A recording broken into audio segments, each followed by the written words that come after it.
In the valley of Willowbend stood a windmill that had forgotten how to turn. Its 4 great arms, once bright as the wings of a kite, drooped over the golden wheat like tired branches. Years of wind had whispered past it, and the village had become used to silence. If you walked the path at dawn, you could hear birds, water, footsteps, even the soft click of beetles, but never the hum of the mill. Neela heard the silence, and it bothered her. She was small and quick, with hair that tangled in every breeze. Her grandmother had told her stories about the mill's song, a deep, steady hum that meant flour was being ground, bread was coming, winter would be kinder. "Can a windmill forget a song?" Neela asked. "Songs don't leave," her grandmother said. "Sometimes we forget the steps. That's all." So, Neela began to visit the windmill at dawn. She carried a tin lunchbox with a wedge of cheese, 2 nails, a pencil, and a little notebook. If the windmill had lost its song, she would keep time for it until it remembered. She started by listening. She sat on the stone step and held her breath. She leaned her cheek against the wooden door. She pressed her palm to the base and felt the heartbeat of the earth beneath it, slow, patient, steady. Then she worked. She brought oil for hinges that sighed, and bricks for gaps that let the rain creep in. She used her pencil to sketch the way the arms were meant to sit, and her little notebook to tally each thing she fixed. She didn't post her work on walls or tell friends at school. She just showed up, day after day, and the valley watched a girl in a red scarf cross the same path each morning and again each evening, like a quiet clock. At the market, people talked. "Is Neela playing house with a windmill?" Someone laughed. "She should help at the bakery if she likes bread so much," someone else said. Neela heard, and sometimes her fingers went cold when she tightened a bolt. The laughter was loud. Her progress was quiet. But the pencil scratches in her notebook slowly filled entire pages. The hinges grew quiet, the rain stopped creeping inside, and the steps no longer groaned beneath her feet.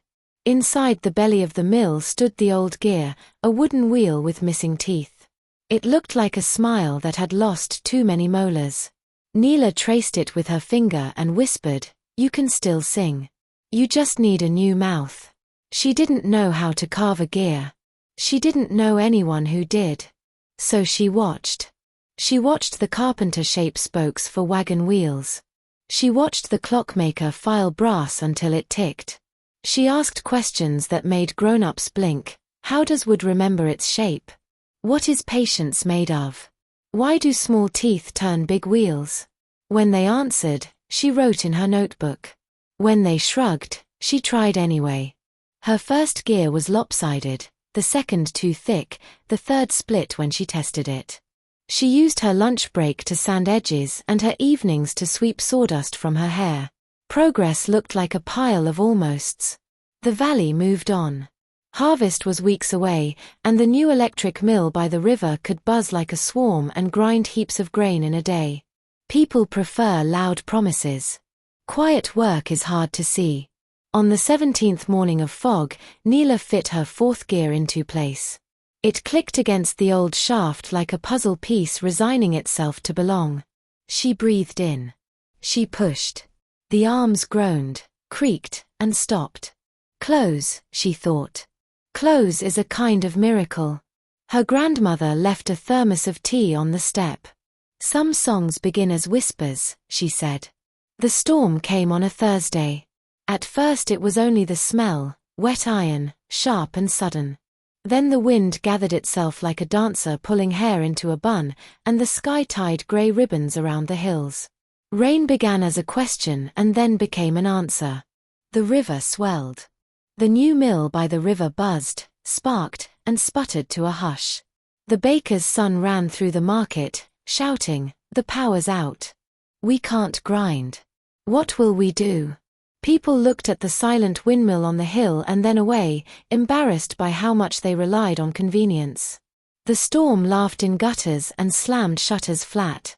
Neela was already in the mill. She lit 2 lanterns and tied back her red scarf. Outside, the wind tore at the field as if it wanted to borrow every blade. Inside, Neela placed her hand on the new gear and felt the wind tug through the cracks she had filled. It wasn't perfect, but it was ready enough. "Sing with me," she told the mill. The first turn was stubborn, a rusty no. The second turned a little. The third made a sound, a low, reluctant hum, like a throat clearing. Neela braced her feet and pushed. Wind caught the arms, once, twice, and then fully. The mill turned. The hum thickened into a voice, the voice into a song that filled the hollow bellies of the gears and spilled out into the rain. People in the market stopped. They heard it. The windmill sang. It wasn't pretty at first. It groaned in a few places and rattled in others. But grain went in and flour came out. The baker ran up the hill with sacks. The grocer followed. Parents carried baskets through the downpour. They took turns at the hopper. They wiped rain from their eyelashes and flour from their sleeves. And the windmill's song grew smoother with each sack, as if confidence itself was oiling the way. By nightfall, the village was a map of bread smells. Loaves lined windowsills like small golden suns. Children balanced warm slices on their palms. The storm spent itself and drifted toward the next valley. Neela sat on the step, legs aching, hair heavy with rain. She opened her notebook and added a line beneath all the others. Day 63, it sang. The next morning the sky was a rinsed blue. People came with flowers and tools and offers. The carpenter smiled, sheepish. "I can help with the gear housing," he said. The clockmaker brought a small tin of precision oil. Even the ones who had laughed walked slowly over the path, as if sound could still be seen. An old man with a hat like a folded map took off the hat and held it to his chest. "I thought nothing was happening," he said, not looking at anyone in particular. "It was all happening where I couldn't hear." Neela looked at her red scarf drying on the line and at the arms of the windmill slicing the morning like 4 long notes. "Progress is quiet," she said, almost to herself. "Results are loud." The valley agreed, not with applause, but by showing up. They sanded, painted, tightened. They learned how to listen. By the next harvest, the windmill sang even in light breezes, and its voice was less a bark and more a baritone. The river mill buzzed again, and they used both, louder together than apart. Sometimes, when the path was empty and the day soft, Neela would sit with her grandmother and read the old pages aloud. All the small lines. Bought 2 nails. Fixed the latch. Asked why small teeth move big wheels. Cried a little. Tried again. "Does the windmill know you did all this?" her grandmother asked. Neela smiled. "The song does." And when the wind picked up and the arms began to turn, the valley could hear what patience sounds like.